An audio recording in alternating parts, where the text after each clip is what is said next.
Existe um paradoxo fascinante na vida adulta. Porque, olha, planejar uma viagem para relaxar é quase sempre uma das experiências mais estressantes que um casal pode enfrentar, sabe? Uhum, nossa, com certeza. É um teste de sobrevivência. Exato, a gente sonha em fugir da rotina, mas a logística de conciliar bagagens, os orçamentos, as expectativas, tudo isso acaba virando um desafio enorme para o relacionamento. E hoje nós vamos mergulhar exatamente nessa dinâmica. Eu sou a professora Raichel E eu sou o professor Paulo. e é sobre essa montanha-russa de emoções, malas e, claro, muito vocabulário que nós vamos conversar hoje com todas vocês. Isso mesmo. E para contextualizar, hoje é quinta-feira, 16 de abril de 2026. Nós estamos aqui super animadas para mais uma análise profunda das nossas maravilhosas anotações de aula, as famosas Class Notes. Da Academia BSB, né? Nossos cursos inteligentes. Para quem nos acompanha sempre, já sabe muito bem da nossa missão por aqui. Que é revolucionar o ensino de inglês para mulheres adultas à distância, sempre com aquela nossa metodologia própria, que é super acolhedora e respeita a inteligência e a bagagem de vida de cada uma das nossas alunas maravilhosas. E o nosso microscópio de hoje, o nosso foco total, está no grupo T262, do curso English Conversations Course. Esse grupo já está ali consolidando o nível A2 do quadro europeu, o que é um super marco. Um orgulho enorme. E o material de hoje vem das anotações impecáveis da nossa aluna Sandra Teixeira, com aquele tema que a gente ama, que é Planning Trips with My Boyfriend, ou seja, planejando viagens com o namorado. Sabe o que é mais legal nessas notas? Não é só a lista de palavras em si, tipo um dicionário. É ver como o idioma reflete aquelas negociações reais que a gente faz o tempo todo. Sim, quando a gente sai da nossa zona de conforto ao lado de outra pessoa, né? Vamos ver revisão de vocabulário de cozinha e de viagens, uns truques de pronúncia incríveis para destravar a fala de uma vez por todas. E aquelas expressões idiomáticas imperdíveis para usar fora do país, além de um mergulho muito legal na gramática dos superlativos e, claro, dicas preciosas de compreensão auditiva. Ah, o famoso listening, que tira o sono de tanta gente. Mas, bom, se a gente vai analisar o planejamento de uma viagem romântica, acho que o primeiro choque de realidade para as nossas alunas acontece logo de cara no vocabulário básico. Com o ato de viajar ensina. Exatamente. Porque a gente vê muitas alunas tropeçando na diferença entre as palavras travel e trip. Elas pensam logo no português eu viajo, e aí tentam traduzir ao pé da letra. Fica algo tipo, I trip to Miami. Mas por que isso simplesmente não funciona? Olha, essa confusão é super comum e brilhante porque ensina muito sobre o inglês. A palavra travel é a ação, é o verbo.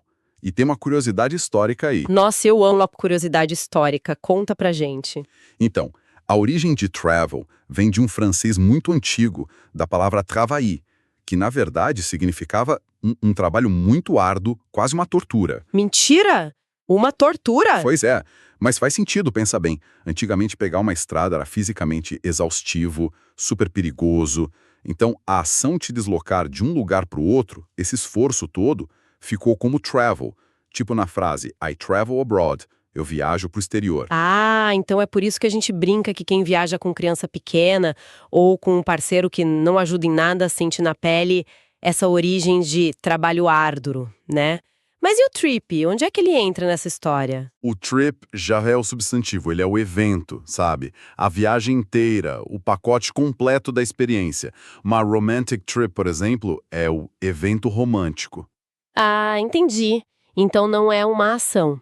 Exato. Se alguém fala I trip to Miami, como você deu o exemplo, o verbo trip em inglês, na verdade, significa tropeçar. Nossa!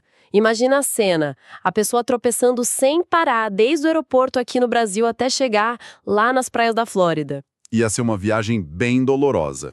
Então a regra de ouro para as nossas alunas guardarem é essa. A gente faz uma trip, que é o evento, mas a ação de ir até lá é travel. Super claro, adorei.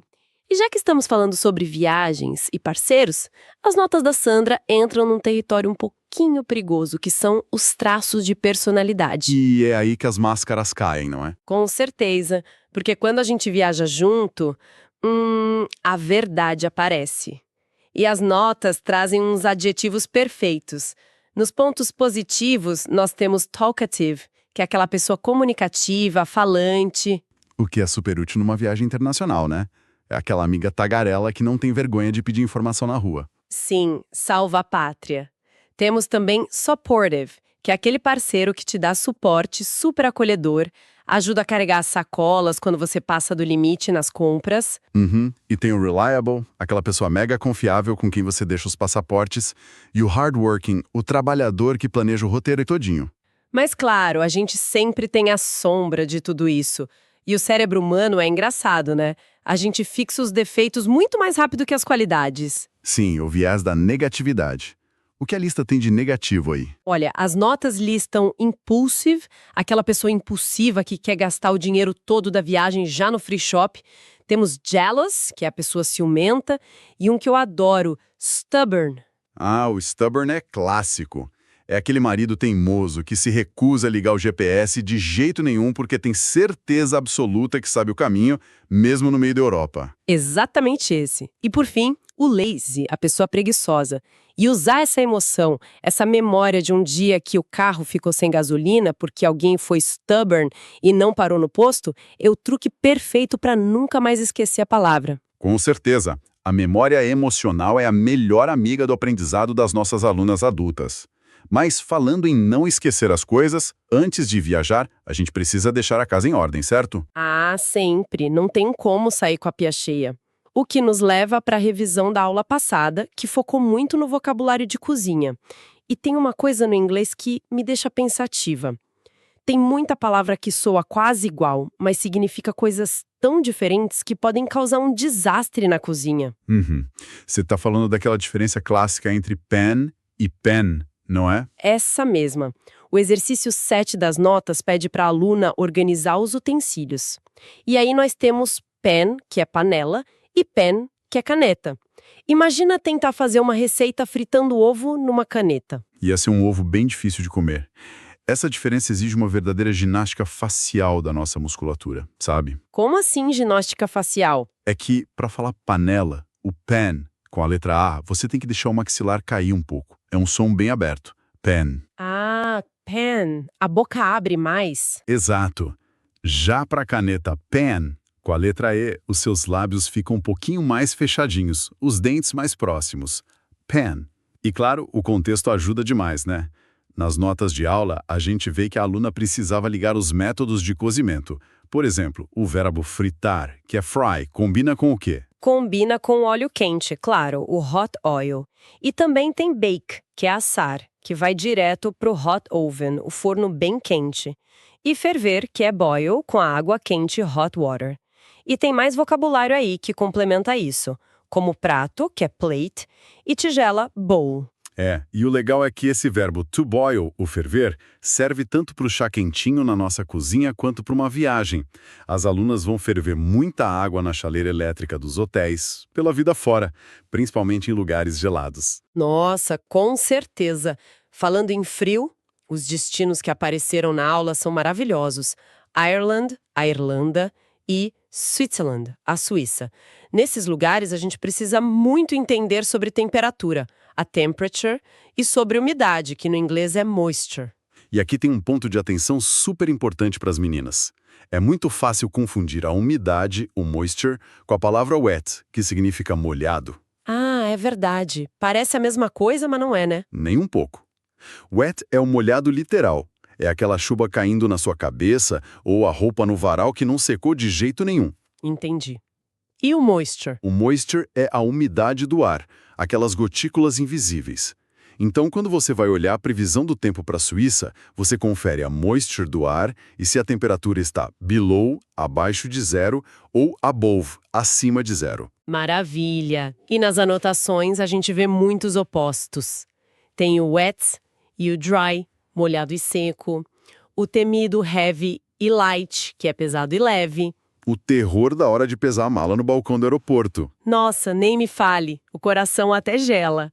E também temos near e far, perto e longe. Mas, voltando rapidinho naquela questão da ginástica facial que você explicou, a parte de pronúncia dessas notas de aula é simplesmente reveladora. É a parte onde muitas mulheres se sentem vulneráveis, né? O medo de falar errado às vezes trava a língua. Totalmente. Mas quando a gente entende o porquê do som, tudo fica mais leve. Por exemplo, a aula trouxe as palavras delicious, delicioso, e nutritious, nutritivo. Tem aquele som de X forte no meio, um ch, mas não tem a letra X e nem SH na palavra. É escrito com C ou T. É, o inglês é cheio dessas surpresas visuais. Mas o que me intriga de verdade são os pares que parecem pegadinha. Pega o have, que é pesado, e o have, o verbo ter. Se você olhar, as letras são tão parecidas, deveriam rimar. É, mas um é heavy, com som de I no final, e o outro é só have, bem sequinho. Pois é, e o maior mistério de todos nas anotações de aula. Coffee, café, e cough, tosse. Gente, me explica, como é que cough termina com som de F de faca se é escrito com GH no final? Ah, essa é a parte que eu acho mais incrível, porque o inglês revela que é um idioma muito antigo. A ortografia, a forma como a gente escreve, foi padronizada há séculos. Há muitos séculos, pelo jeito. Sim, e antes de muitas mudanças na fala acontecerem. Esse GH no final de cough era um som gutural feito lá no fundo da garganta, que o inglês antigo tinha bastante, uma herança germânica. Sério? Mas e aí, o que aconteceu com esse som? Com o passar das gerações, as pessoas foram achando muito cansativo fazer esse arranhão na garganta e foram mudando naturalmente para um som mais fácil, feito nos lábios e nos dentes, que é o som do F. Ah, que incrível! Então as letrinhas G, H ficaram lá na palavra parecendo uns fósseis. Perfeito, são fósseis ortográficos. Então hoje cough tem um som seco, com os dentes de cima encostando no lábio de baixo, tipo um sopro. Cough. E já o coffee, que é o nosso cafezinho de cada dia, ele termina com aqueles dois S no final. Exato. E esses dois S puxam a nossa boca para um sorriso longo. Você tem que sorrir para falar. Coffee. Se você não fizer esse sorriso longo e falar rápido, o garçom em Londres pode entender que você quer uma xícara de tosse.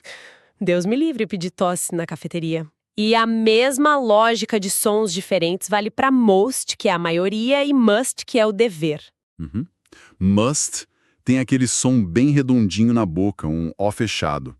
E must tem um som de A curto, como se você levasse um susto de leve. É um sustozinho, adorei a definição. E para fechar esses truques de pronúncia, as anotações mencionam o perigo das falsas similaridades. Temos umas palavras grandes, tipo considered, que é considerado, specifically, especificamente, e average, que significa média.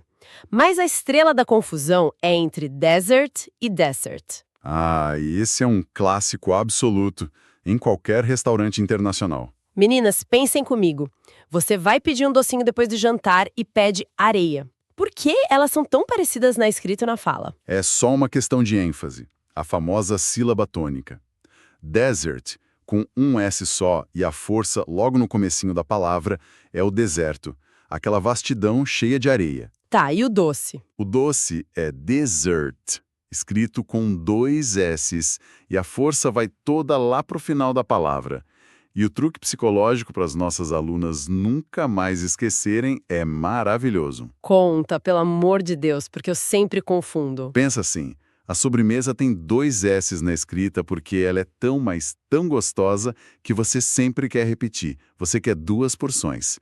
E a sílaba forte fica no finalzinho da palavra, porque a sobremesa é sempre a melhor parte da refeição. E ela fica para o final. Nossa, genial! 2 vezes mais S para 2 porções.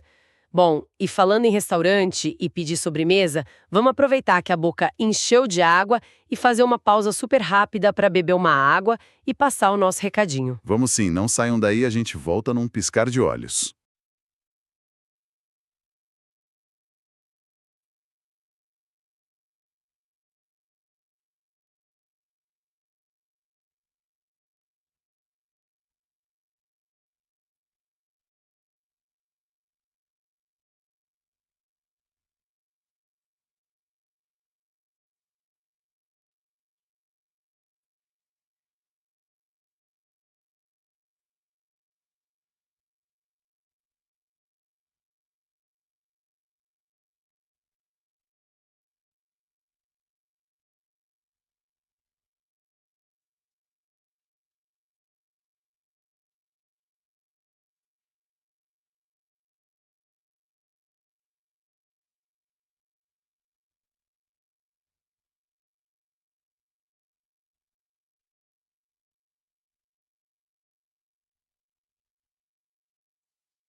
O doce é dessert, escrito com 2 S's, e a força vai toda lá para o final da palavra.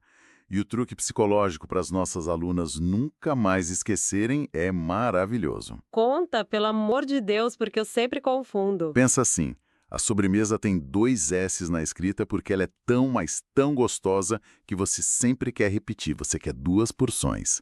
E a sílaba forte fica no finalzinho da palavra, porque a sobremesa é sempre a melhor parte da refeição, e ela fica pro final. Nossa, genial! 2 vezes mais S para 2 porções. Bom, e falando em restaurante e pedir sobremesa, vamos aproveitar que a boca encheu de água e fazer uma pausa super rápida para beber uma água e passar o nosso recadinho. Vamos sim, não saiam daí, a gente volta num piscar de olhos.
O doce é dessert, escrito com 2 S's, e a força vai toda lá para o final da palavra.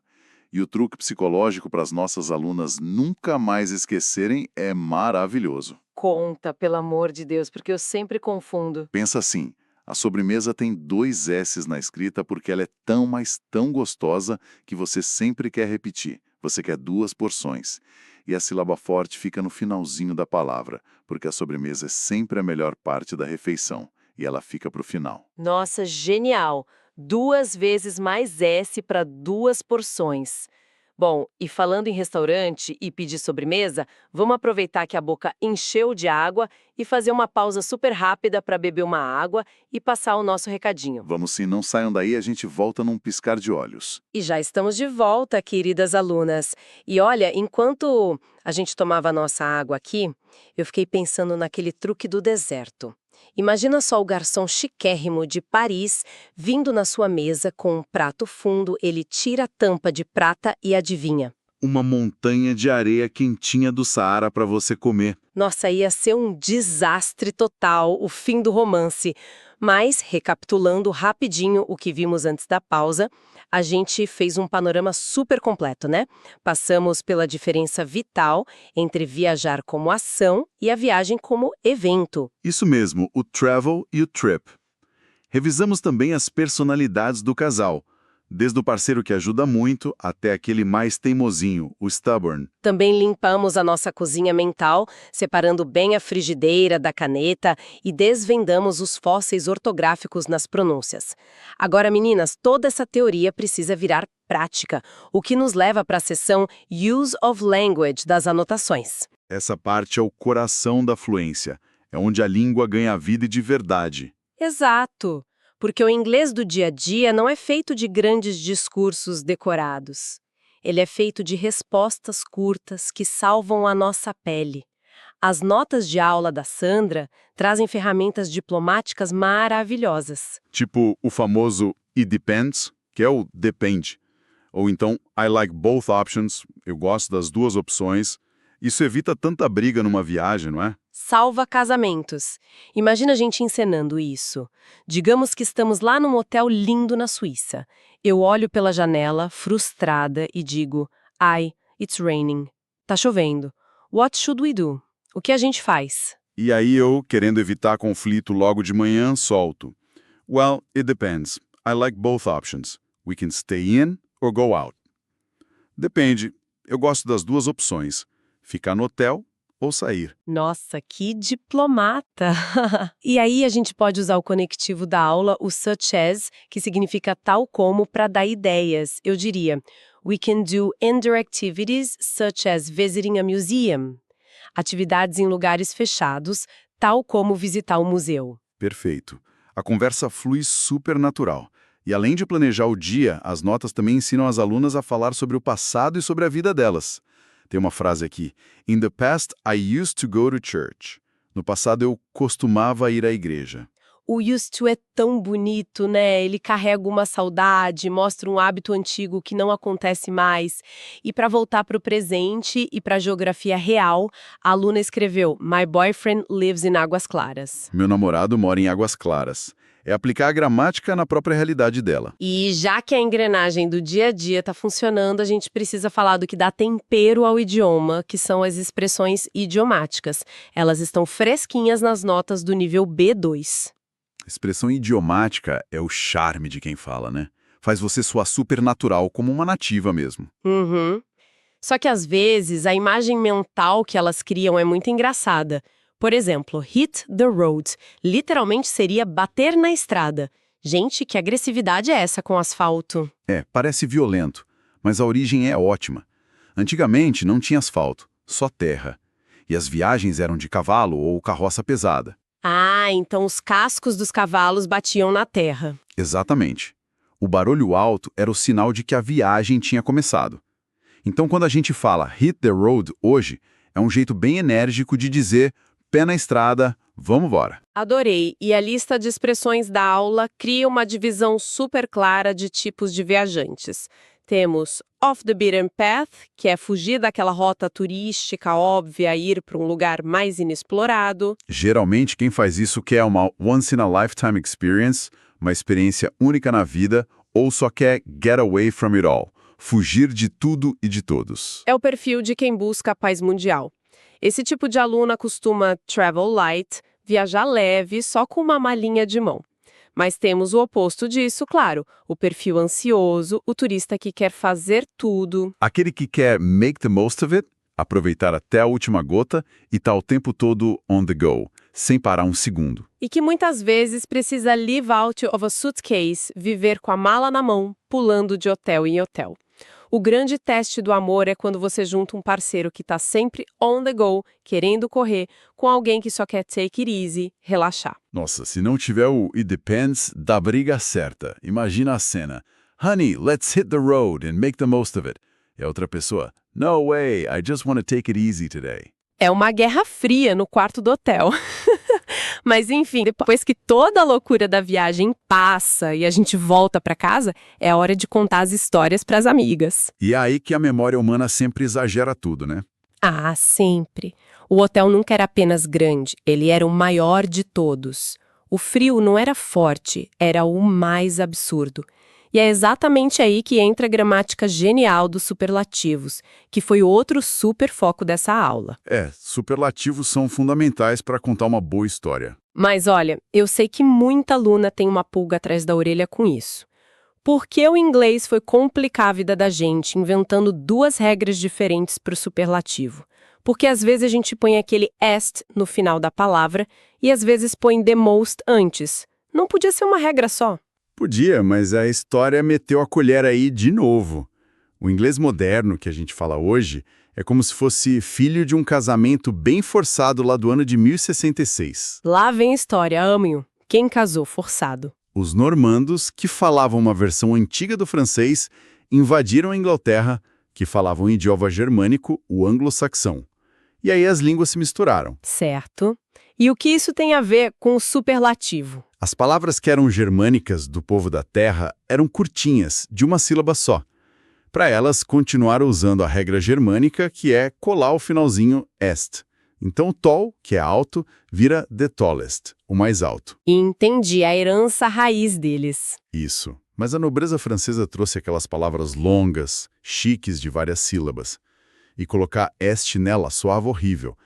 Então adotaram a estrutura latina colocando the most na frente. Ah, que incrível! É por isso que a nossa querida aluna Sandra é the most beautiful, a mais bonita, e não beautiful last, que trava a língua toda. Exato. São duas lógicas convivendo juntas.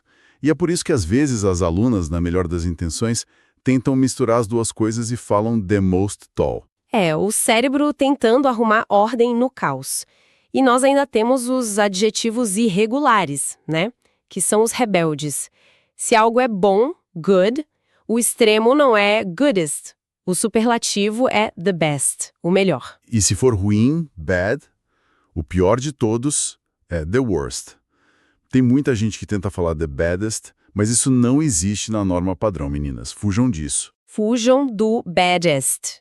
E tem um detalhe gramatical precioso nas notas, sobre as preposições. Quando dizemos que é o maior hotel do mundo, usamos in. The biggest hotel in the world. Mas se eu estiver comparando um grupo de pessoas como a mais inteligente das minhas amigas, eu uso of. The smartest of my friends. Perfeito. In para lugares, espaços, of para grupos. E para temperar tudo isso, a gente revisa a frequência das coisas. Se alguém te pergunta how often, com que frequência, as notas trazem as respostas clássicas. O always, que é o sempre, o sometimes, que é às vezes, o never, nunca. Mas a aula trouxe uma joia rara para falar sobre algo que quase nunca acontece. Once in a blue moon. Uma vez na lua azul. Gente, de onde tiraram essa relação da astronomia com a gramática? Uma lua azul não fica azul de verdade, viu, gente? É só o nome que se dá quando acontecem duas luas cheias dentro de um mesmo mês no nosso calendário. E como os ciclos não batem certinho, isso é super raro de acontecer. Ah, tá explicado. Então, se meu marido lava a louça once in a blue moon, Eu sei que é um evento raríssimo e digno de nota no jornal. Quase um milagre. E, professora, a gente explicou tanta teoria bacana, as expressões, os superlativos, mas as alunas precisam ouvir tudo isso na vida real. E aí batemos numa parede de tijolos que é a seção de listening. A compreensão auditiva. O terror de muita gente.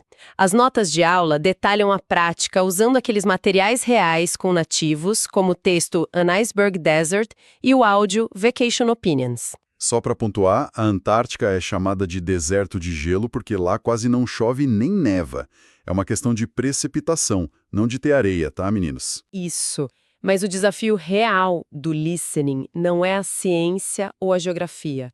É o nosso controle psicológico. Nós somos mulheres adultas, a gente tem o controle da nossa casa, do nosso trabalho. Aí a gente vai ouvir um gringo falando super rápido sobre se prefere praia ou montanha e a primeira reação é querer traduzir palavra por palavra na mesma velocidade. E aí o que acontece? O cérebro simplesmente entra em curto-circuito, trava tudo, porque não dá tempo. Não dá mesmo. A carga mental é gigante. Qual é o segredo aqui, professor? O segredo, que é a base da nossa metodologia na Academia BSB, é ensinar as alunas a desapegar desse controle absoluto, sabe? Soltar as rédeas. Aceitar que não vai entender tudo logo de cara. Exato. Quando você ouve materiais reais, você treina o ouvido para pescar os grandes blocos de ideia. Você pode perder a preposição ou aquele verbinho rápido, mas se você pega as palavras mountain, cold e hate, você já entendeu que a pessoa odeia o frio da montanha. É contexto puro. É igual quando a gente está maratonando aquelas séries americanas que a gente adora. O ideal é ir tirando as legendas em português, colocar em inglês, tolerar aquele desconforto inicial, até que aquele ritmo sonoro vire uma coisa familiar. É tolerar o desconforto e continuar em frente. Exige uma disciplina enorme. Principalmente para a vida das nossas alunas, que trabalham, estudam, cuidam dos filhos e ainda arrumam tempo para o inglês e para planejar viagem. Com certeza. E é exatamente por causa desse esforço descomunal que a gente tem uma das ferramentas mais amadas da escola. Professor, pode fazer as honras, porque eu acho que chegou o momento mais festivo do nosso episódio. É isso mesmo, meninas. Chegou a hora do nosso intervalo de gamificação. Aquela pausa esportiva para falar dos nossos amados pontos de gamificação. Oba! O nosso sistema de estrelinhas. Gente, a escola recompensa todo e qualquer esforço de vocês. Fez atividade na aula ao vivo? Ganha ponto. Assistiu o vídeo gravado? Ganha ponto. Fez a tarefa? Mais pontos. Tudo isso vai lá para o perfil da aluna na nossa plataforma e isso hackeia o nosso cérebro de um jeito super positivo. Em vez de esperar anos para se sentir fluente, você tem uma recompensa imediata. Sobe no ranking e compete de forma super saudável com as colegas. É uma injeção de ânimo, de dopamina, e eu tenho uma enorme honra de anunciar que as estrelas ganhas hoje, consolidando todo o esforço e dedicação desse grupo maravilhoso, foram 24 estrelas. Parabéns! Uhul! 24 estrelas! Palmas para vocês, meninas! Que orgulho gigante! 24 pontos que representam o suor intelectual de vocês, a coragem de errar, de ouvir o áudio do nativo de novo. É um troféu de ouro de dedicação a si mesmas. Movimento é vida e vocês estão de parabéns por não pararem nunca. E olha, caminhando aqui para o encerramento da nossa análise profunda de hoje, professora Rachel, eu sei que você sempre traz aquela pérola literária para amarrar os conceitos na nossa mente. O que você separou para fechar com chave de ouro? Hoje eu escolhi uma citação que tem tudo a ver com viagem e com persistência. Eu não podia deixar de citar a nossa brilhante ativista, poetisa e autora fantástica Maya Angelou. Nossa, o peso dessa mulher na literatura é espetacular. Demais! E em 1993, ela lançou um livro lindíssimo de ensaios chamado Wouldn't Take Nothing for My Journey Now, que significa algo como Eu não trocaria nada pela minha jornada de agora. Um título poderosíssimo. E qual é a crítica central dessa obra? A Maya Angelou faz uma reflexão muito suave, mas muito firme, sobre como a gente vive obcecada com o ponto de chegada, o destino final. E ela nos lembra de forma belíssima que é durante a jornada em si, com todos os desvios, erros de caminho, perrengues de viagem, que a gente descobre quem realmente é. A beleza está no trajeto. Uau, isso se conecta milimetricamente com o aprendizado de inglês, não é? A aluna às vezes só pensa no dia em que vai estar fluente no exterior, mas a mágica está acontecendo hoje. Exatamente hoje, lendo as anotações da Sandra, tentando formar o som de coffee na frente do espelho do banheiro, rindo dos próprios erros. Aprender um idioma muda a lente que você usa para ver o mundo. É uma jornada incrivelmente transformadora. Uma reflexão perfeita para fecharmos o nosso dia. A Academia BSB segue sempre de braços abertos para apoiar cada passo dessa caminhada incrível de vocês. E nós deixamos vocês agora com o nosso lema de ouro que resume a alma da nossa escola. It's not only about the language, it's all about communication. Um dia maravilhoso a todas vocês e que as viagens de vocês, tanto na vida real quanto nos estudos, sejam repletas de grandes descobertas. Um beijo enorme, meninas. Continuem focadas e a gente se vê no nosso próximo encontro. Tchau, tchau!